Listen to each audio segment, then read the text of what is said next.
It says item X is 45.2% aluminum sulfate by mass.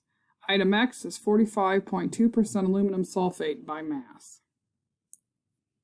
So then we're going to think about what our part over whole is. We know we have to have 45.2 grams over 100 grams. Now what's our part and what's our whole? Our whole is X. Item X has 45.2% of it is aluminum sulfate. So this is going to be aluminum sulfate.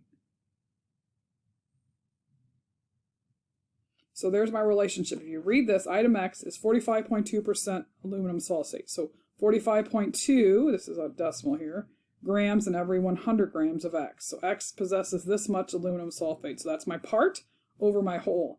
Now we can use that relationship to get X gone, or to get rid of X, or to calculate it away. So that's what we did here. Okay, now we have grams of aluminum sulfate, so we can use the periodic table number. So we're going to use grams, so we're going to come down here first and use grams of aluminum sulfate. Why grams down here? So it cancels per every 1 mole, because we know the periodic table number is always grams per 1 mole. Okay, now that we have moles on top, we can mole shuffle, just like we learned in the first set of notes. So I know there's 1 mole of aluminum sulfate for every 2 moles of aluminum chloride.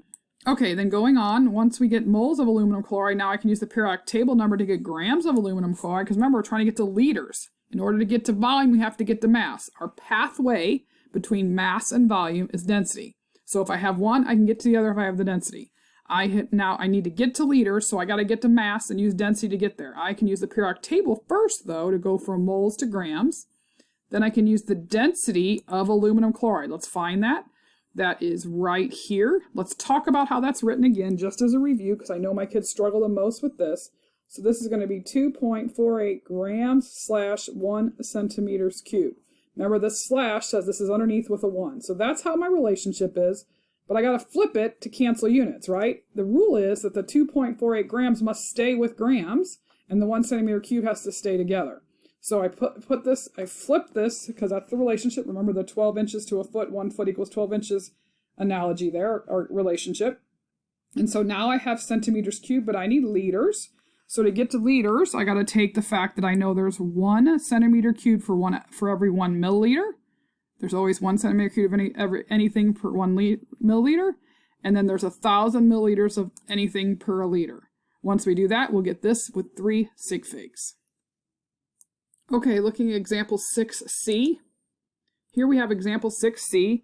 It's that in how many grams of item Y are produced if 34.5 grams of magnesium sulfate reacts with excess aluminum chloride?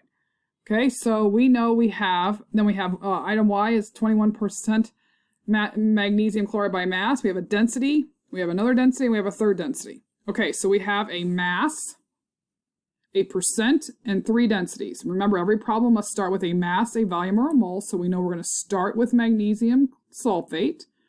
Okay, so we're going to start with magnesium sulfate, 35.45 grams of magnesium sulfate. We're trying to get to item Y. Item Y is not part of this, so we got to figure out what item Y is part of. Item Y is part of what? Let's look at our sentence. It says item Y is 21.5% magnesium chloride by mass. So we're going to say then, let me just get some space for me to write here.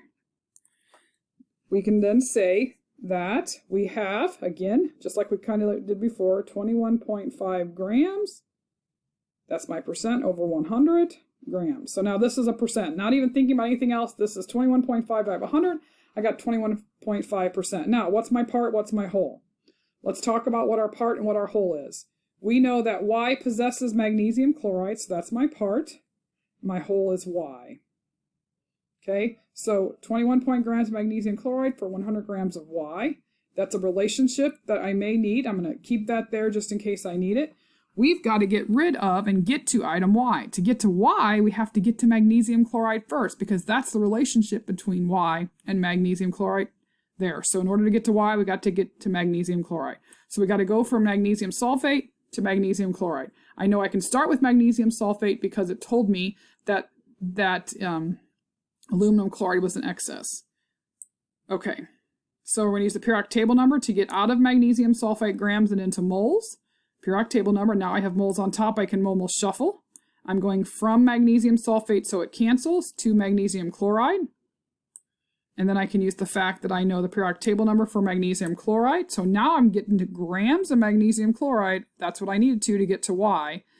And then I can finally use my percentage of magnesium chloride to 100 grams of Y as a relationship. So magnesium chloride has to go down here, 21.5 grams magnesium chloride. So that's why I have 21.5 grams magnesium chloride on bottom, so that it cancels 100. Remember, I can write this either way, flip it or keep it upright.